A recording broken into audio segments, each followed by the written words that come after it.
Well, for some of us, we're still at home, we're still in some sort of lockdown, but whatever happens, people have got the most amazing memories of 2020, and I'm not saying they're all good, but it's going to be something we're going to look back on for a long time. Katie King's joining us here, Katie, and you've got this Collecting COVID Isle of Man scheme going and looking for that very thing, people to give us a memory or two. It's an ongoing event, and I think it's time we give it another mention, really, because there's probably people out there sitting on all sorts of interesting articles, pictures, whatever, isn't it?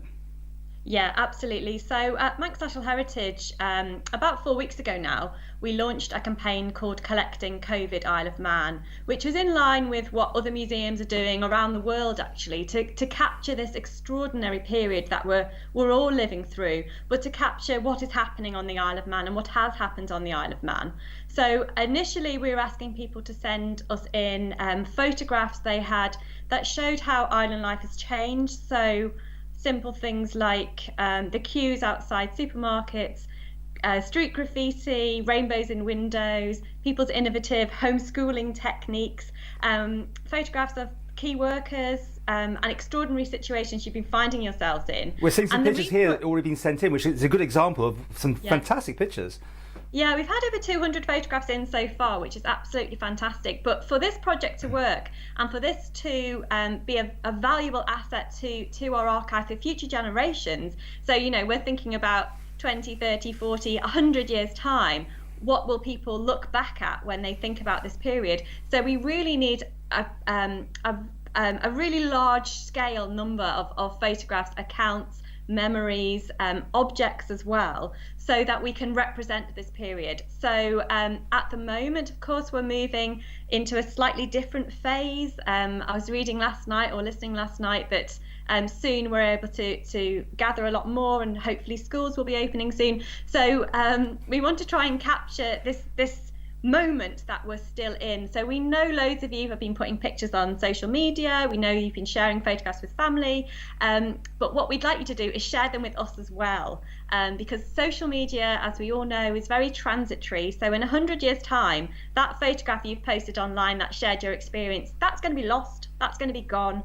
But if you email that photograph to us at our special Collecting COVID address, which is collect@mnh.im, that photograph will be discussed by our collections team and then ultimately submitted to our archive, so that in 100 years' time, your great-grandchildren can go into the museum, look in the library and find your photograph. And that's pretty cool compared to social media posts that are just disappearing. You're right. Things just move on and whatever. Yeah. But what about objects? Have you any examples of what people might actually have that might be useful to you at some point?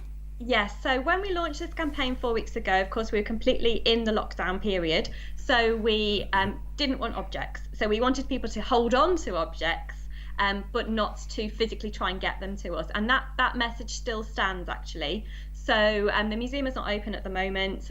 So if you have an object that you think might represent your experience, that you think you might like to suggest that will go into the collection, hold on to it, but send us an email so that we can put you in our database. And when we are up and running and our team can meet, we will contact you. So a really good example is the University College Man, their fantastic Scrubs project. So we've got a set of scrubs that were made up there by the team up there, by the wonderful volunteers, and they're holding on to that for us. We've made contact with Christian Varley, who did that amazing 19 marathons in 19 days and got the whole island got behind him. We made contact with him to see if we can get some of his nameplates. There's loads of his number plates. There's loads of artwork being produced. We've had a fantastic quilt that somebody has made that they've offered to the collection, which they are a patchwork quilter. That's what they enjoy doing, but they were doing it for therapeutic reasons during the worrying time that we were living through. We've had beautiful accounts that people have written, diary accounts, memoirs. That's the sort of thing we're looking for. So as we start to ease lockdown and as life will get back to what people keep referring to as the new Manx normal, we're interested in that as well. I submitted a photograph of the first time my little daughter met up with her nanny again. So that was a beautiful thing for us, for them to be able to see each other. So it's things like that, and it's not it doesn't need to be a big story, it doesn't need to be a dramatic story. It's the ordinary. It's the ordinary that's changed so dramatically that we want to capture.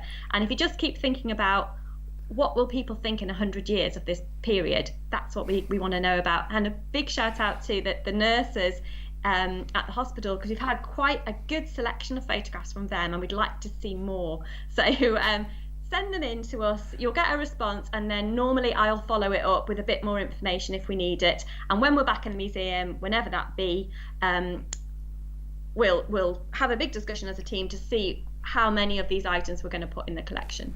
Okay, well, everyone get their thinking caps on. All I can think is my big microphone pole, which I've never used all the time I've ever had it, and now I'm going around doing interviews 2 meters apart. But that's probably not good enough. Absolutely, and you guys that have been involved in all the cabinet briefings and all of that, all the media people, you must have a mass of stuff that we could draw from. So the appeal to you as well, Paul, and people like yourselves, what have you got that represents that extraordinary experience that you guys have been through? So it's the whole island story we're trying to capture, which it's a big challenge, but and there's not an urgency particularly. We're just trying to get the message out for people to think, oh, that object might be interesting to them. Put it to one side, and as you're going around your day-to-day business, and we're getting used to this sort of 2 meter distance markers everywhere. When you're getting used to that, if you're having your first haircut, maybe just take a photograph of that and think, oh, okay, this is unusual behaviour,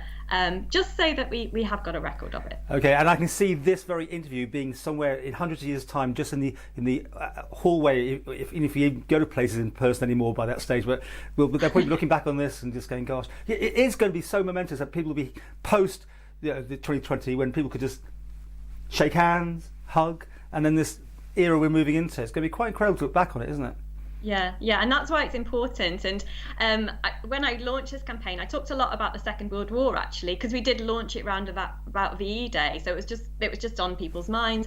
And that's what we did for VE Day. We went through the archives and we found these fantastic photographs of street parties and things that were happening on the island then. And if people didn't have the foresight to take those photographs at the time and donate them, then we wouldn't know that story. So it is really important, and we capture our lives so completely these days, don't we? But we often forget about keeping that memory as well for future generations. So that's my appeal, and I'm as guilty of it. I went to the wildlife park at the weekend, had a fabulous time, didn't take any photographs of the brilliant arrangement they had up there. So it's keep it in your mind, really.